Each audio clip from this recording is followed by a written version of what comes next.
Hello!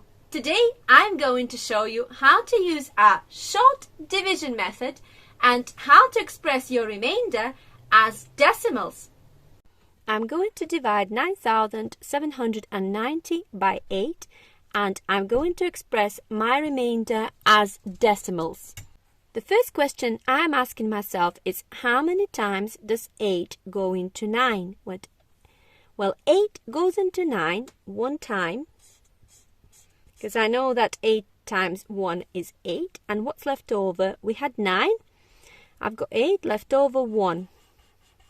I carry my leftover onto the next number. So this is not 7 now, it's 17. How many times does 8 go into 17? Well, I know that 8 times 2 is 16, so 8 goes into 17 2 times. 8 times 2, 16. 17 take away 16, 1. So I've got a leftover 1. I carry my leftover onto the next number.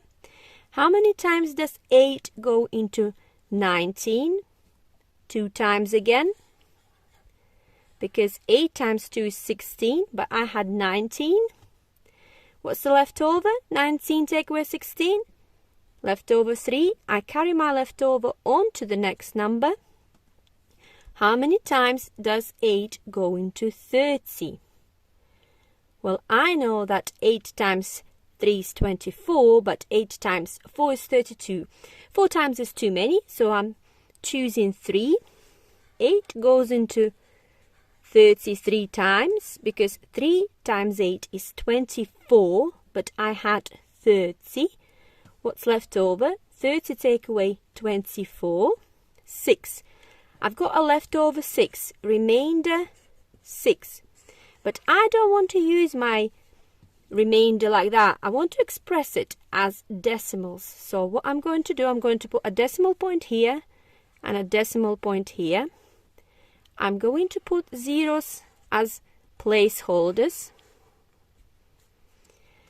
My leftover was 6, so I carry my leftover onto the next number, which is in this case 0. And now I'm asking myself a question. How many times does 8 go into 60? Well, I know that 8 times 7 is 56. So 8 goes into 67 times, because 7 times 8 is 56.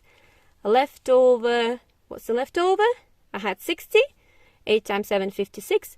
60 take away 56. 4. Leftover 4. How many times does 8 go into 40? 5 times. No leftovers this time. You can divide any number by 8 without any recurring decimals, because dividing by 8 is like halving, halving, and halving again. So 9,790 divided by 8 is 1,223.75.